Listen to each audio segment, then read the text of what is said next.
اسے اطمینان کہتے ہیں، اور نفس کو سکون تب میسر آتا ہے جب وہ یقین، معرفت اور شہود کی اعلیٰ منزل پر فائز ہو جائے، اور یہ مقام ذکر الہی کثرت اور دوام سے حاصل ہوتا ہے۔ اعلیٰ بذکر اللہ تطمئن القلوب، جب انسان اس مقام پر فائز ہوتا ہے تو پھر اسے تمکین یعنی قرار پکڑنا، مطمئن ہونا، ایک جگہ قائم ہونا سے نوازا جاتا ہے، اس لیے بعد اسے رد ہونے کا کوئی خطرہ نہیں رہتا۔ علامہ سید شریف جرجانی رحمۃ اللہ علیہ نے نفس مطمئنہ کی تعریف ان الفاظ میں کی ہے، یعنی نفس مطمئنہ وہ ہے جو نور قلب سے منور ہوتا ہے یہاں تک کہ اس کی مذموم صفات فنا ہو جاتی ہیں اور وہ اخلاق حمیدہ سے مزین و آراستہ ہو جاتا ہے۔ ایسے نفیس مطمئنہ کو اپنے خطاب دل نواز سے یوں مشرف کیا جائے گا: واپس آ جا اپنے رب کے پاس، یعنی وہ مخصوص مقام جہاں وہ اپنے بندوں کو اپنی خصوصی عنایات سے سرفراز کرتا ہے۔ تو اس کی محبت میں آنسو بہاتا رہا، تو اس کے عشق کی آگ میں جلتا رہا اور اس کے سوز فراق میں تڑپتا رہا ہے۔ لے اب فراق کی طویل رات سحر آشنا ہو رہی ہے، دوریاں سمٹ رہی ہیں، پردے اٹھ رہے ہیں، اپنے بےتاب دل اور بے قرار گناہوں سمیت حاضر ہو جا، اور کیسی شان سے آ۔ اس کا بیان ان دو کلمات میں فرمایا کہ ڈرتے ہوئے نہیں، گھبراتے ہوئے نہیں، اس خیال سے پریشان ہو کر نہیں کہ جس رب کو راضی کرنے کے لیے تو نے اپنی زندگی وقف کی وہ راضی بھی ہوا یا نہیں۔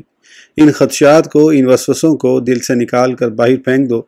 حریم ناز میں اس شان سے آؤ کہ تم بھی اپنے رب کریم پر راضی اور وہ بندہ نواز بھی تجھ سے راضی۔ کیا بات ہے، کیا کرم ہے، کتنی بلند قسمت ہے اس خاکسار بندے کی جس پر یہ عنایت ہوگی۔ ارشاد ہوتا ہے: میرے وہ بندے جن پر شیطان کا کوئی مکر کارگر نہ ہوا، جو عمر بھر میرے بنے رہے اور میری خاطر سب جہان سے روٹھے رہے، میری بندگی کے بغیر جن کو اور کوئی کام ہی نہ تھا۔ اے نفس مطمئن، تو بھی ان میں داخل ہو جا اور میری ذاتی اور صفاتی تجلیات کے لیے مخصوص ہے اس میں تشریف لے چل۔ یعنی یہاں دو سعادتوں کا ذکر ہوا، ایک خاصان بارگاہ خداوندی کی رفاقت، یہ روحانی سعادت ہے، دوسرا ان کی میت میں دخول، یہ بدنی سعادت ہے۔ حضرت یوسف علیہ السلام نے اپنے رب سے اس روحانی سعادت کے بارے میں التجا کی تھی: اے آسمانوں اور زمین کے بنانے والے، تو میرا کام بنانے والا ہے، دنیا اور آخرت میں مجھے مسلمان اٹھا اور ان سے ملا جو تیرے قرب خاص کے لائق۔ حضرت سلیمان علیہ السلام نے بھی بائنا یہی دعا مانگی تھی، اسی وقت انہیں یہ مزردہ جانفزہ سنایا جائے گا۔ بعض کی رائے ہے کہ مرتے وقت یہ بشارت دی جائے گی، لیکن علامہ ابن کثیر رحمۃ اللہ علیہ فرماتے ہیں یعنی یہ خوشخبری دونوں وقت اسی طرح دی جائے گی، مرتے وقت بھی اور حشر میں بھی۔ یہاں ایک روایت بھی سن لیجئے۔ حضرت عبداللہ بن عمر رضی اللہ عنہما فرماتے ہیں کہ جب بندہ مومن فوت ہونے لگتا ہے، اللہ تعالیٰ دو فرشتوں کو اس کی طرف بھیجتا ہے۔ وہ اسے کہتے ہیں: اے نفس مطمئنہ، اس دار فانی سے نکل اور راحت و آرام اور گل پوش وادیوں کی طرف چل اور اپنے اس پروردگار کی طرف چل جو تجھ سے راضی ہے۔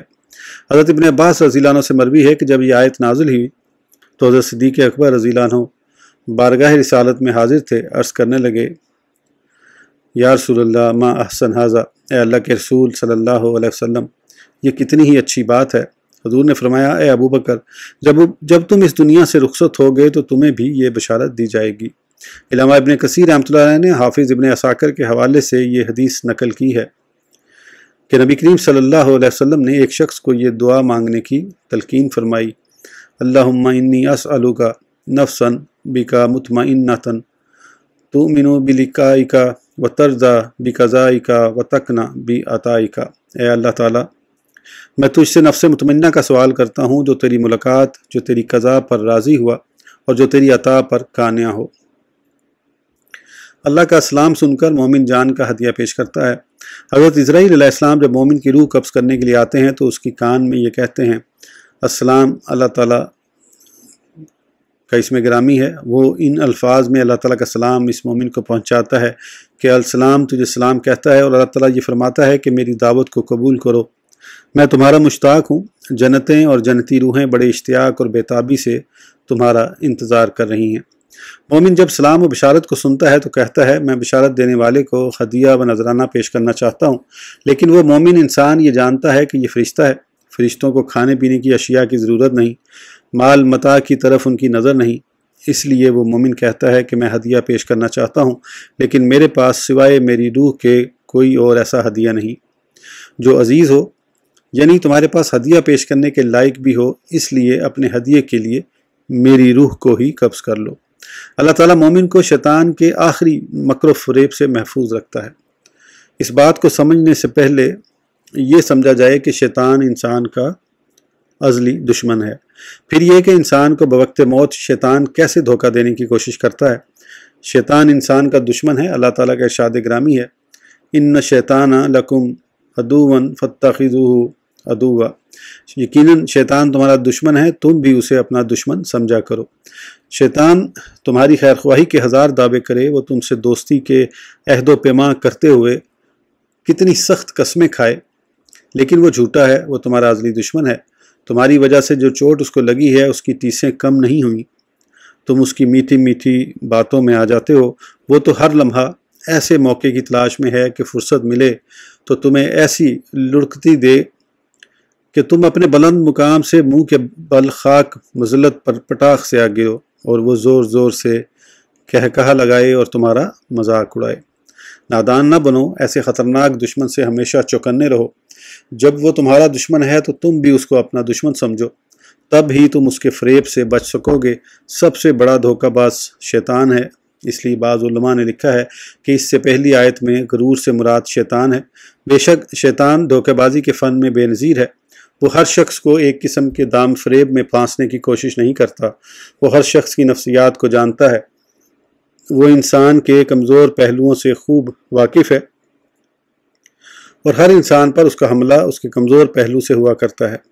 عقل کے پجاریوں کو وہ ایسے چکر دیتا ہے کہ وہ کبھی تو خدا کا سرے سے انکار کر دیتے ہیں، کبھی اس کا شریک ٹھہرانے لگتے ہیں، اور کبھی اس کائنات کے کارخانے سے اس کو لا تعلق قرار دیتے ہیں، اور کبھی نزول وحی اور وقوع قیامت کو عقل کے منافی ثابت کرتے ہیں۔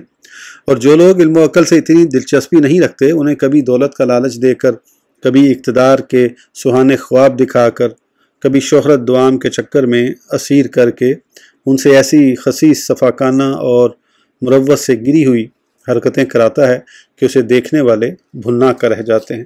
اور جو خدا پر اور قیامت پر ایمان محکم رکھتے ہیں، ان کی شمع ایمان اگر بجا نہیں سکتا تو ان کے کانوں میں چپکے سے یہ افسوں پھونک دیتا ہے کہ تیرا رب غفور رحیم ہے، بے شک نماز نہ پڑھو، بے شک داد عیش دیتے رہو، اس کی مغفرت کے سامنے تیرے گناہوں کی کیا حقیقت ہے۔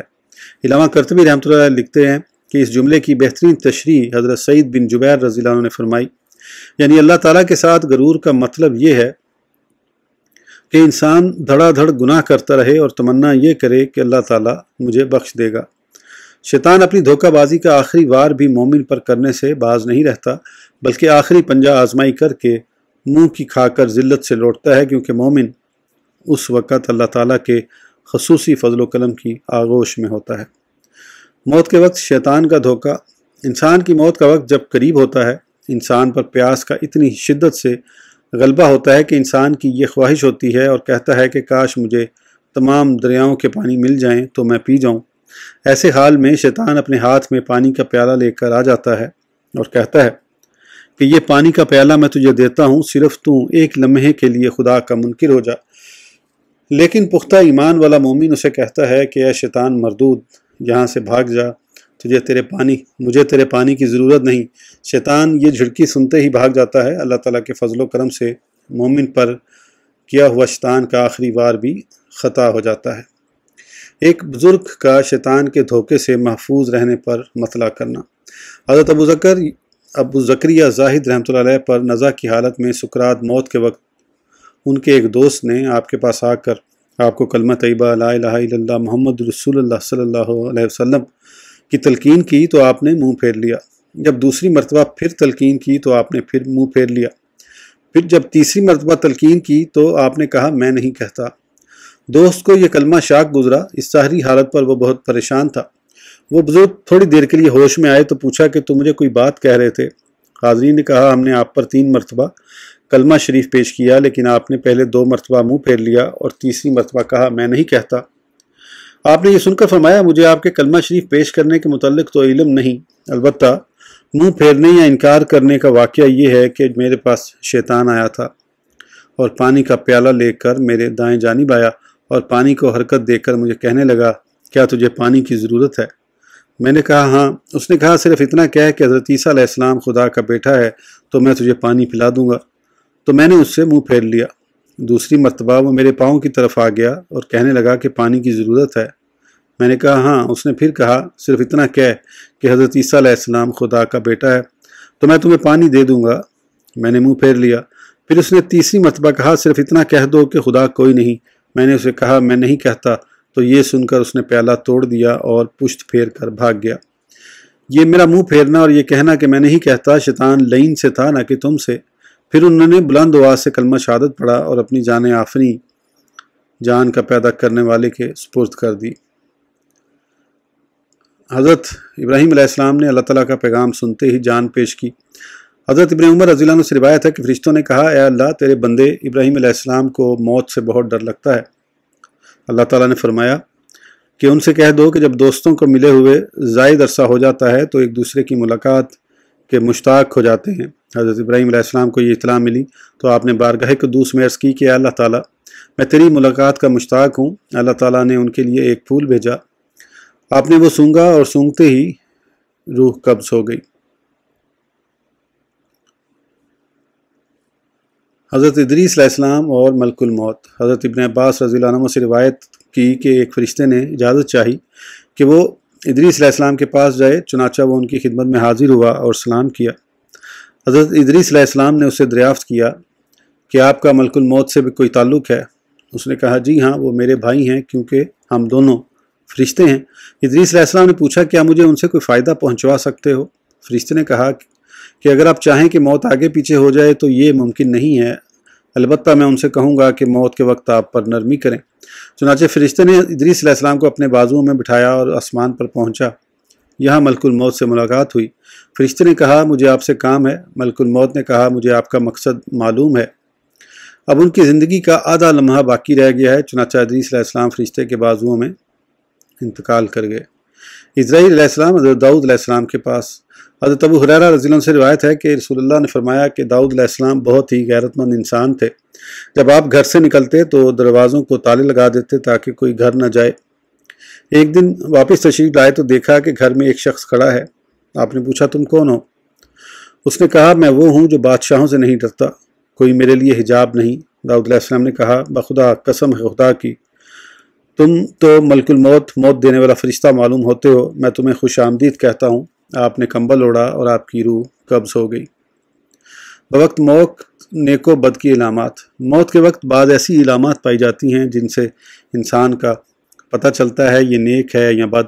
ان علامات پر حدیث پاک شاہد ہے۔ حضرت سلمان فارسی رضی اللہ عنہ سے روایت ہے کہ میں نے رسول اللہ صلی اللہ علیہ وسلم سے سنا، آپ فرماتے تھے کہ مرنے والے میں 3 علامتیں دیکھو۔